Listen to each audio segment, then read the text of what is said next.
विकासनामा लाईव्हमध्ये आपले स्वागत आहे। आपण आज किल्ले धारूळ या ठिकाणी आहोत। या ठिकाणी नगर परिषद निवडणूक 2025 मोठ्या उत्साहामध्ये चालू आहे। आपण या ठिकाणी राष्ट्रवादी काँग्रेस पार्टीचे अजितदादा पवार गटाचे उमेदवार आहेत। आपण त्यांचे संवाद काय सांगू शकता साहेब, कशा पद्धतीने निवडणूक चालू आहे? तर निवडणूक शांततेत चालू आहे। धारूरचा पहिल्यापासूनच गुणधर्म आहे लोकांचा, जनतेचा, शांततेत सगळी निवडणूक होती।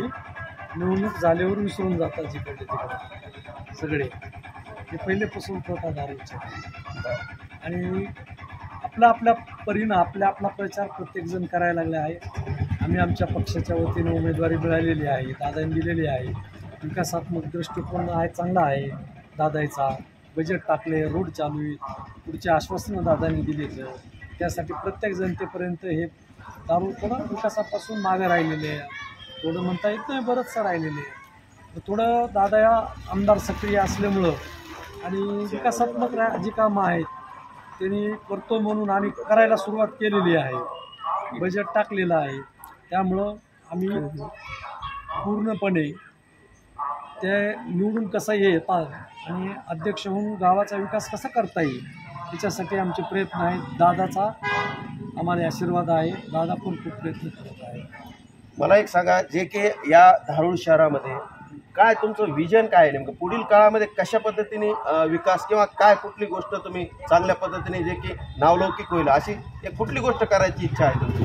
खरं म्हणलं तर धारूरचे रस्ते राहिलेले बऱ्याच दिवसापासून आपल्या पेंडिंगमध्ये आहे। त्याला 15 वर्षाखाली केलेले रस्ते इथं ते उकडलेले आहेत। लोकांचं रस्ते नीट नाहीत, नाल्या नाहीत नीट, ना कचरा व्यवस्थित उचलला जात नाही।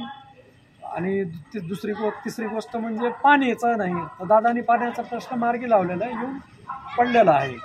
तर आता एकच विजन आहे की धारूर सुजलम सुफलम आणि चांगलं करणे, रस्ते चांगले करणे, पाणी वेळेवर देणे, रोज पाणी सोडण्यासाठी प्रयत्न करणे। ठीक आहे, लागते ना, अजून 6 महिने लागते, वर्ष लागेल, पण आमचं एक ध्येय आहे की रोज पाणी सुटलं पाहिजे, प्रत्येक व्यक्तीला 135 लिटर पाणी रोज मिळावं, हे ध्येय आहे।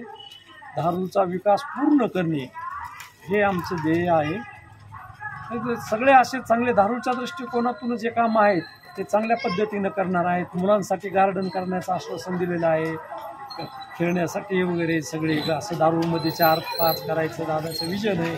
त्याच्यामुळं धारूरच्या पूर्ण मूलभूत सुविधा पूर्ण करून कसा व्यवस्थित सुजलम सुफलम धारूर करणं होईल त्याच्यासाठी आम्ही प्रयत्न करणार आहोत। इथला धारूरचा जे मेन प्रश्न आहे, समजा बसस्थानक आहे, हे बसस्थानकाची दुरावस्था आहे, त्याच्याबद्दल आपलं काय मत आहे?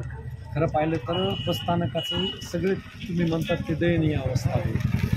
इतकं की जर पाहुणा आला आणि उतरला घरी आल्या अगोदर म्हणत होतं ते धारूर खेड्यापेक्षा कसं आहे, तालुका प्लस आहे आणि बसस्टँडची काय अवस्था आहे।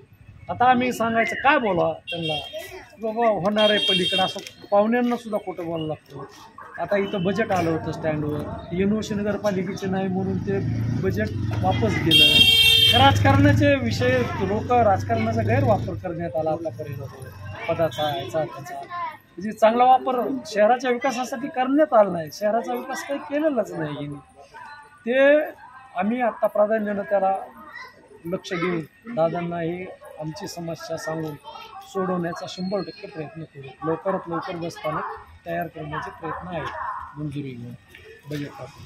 खरोखर आताच राष्ट्रवादी काँग्रेस पार्टीचे जे नगराध्यक्षपदाचे उमेदवार जाधव साहेब आहेत, त्यांनी सांगितलं की आम्ही एक पूर्णतः धारूर शहर एक चांगलं ग्रीन सिटी, एक चांगल्या पद्धतीने आम्ही शहर बनवण्याचा प्रयत्न करणार आहोत। आमदार प्रकाशदादा सोळंके यांच्या माध्यमातून। विकासनामा लाईव्ह, बालासाहेब पपाळ, धारूर।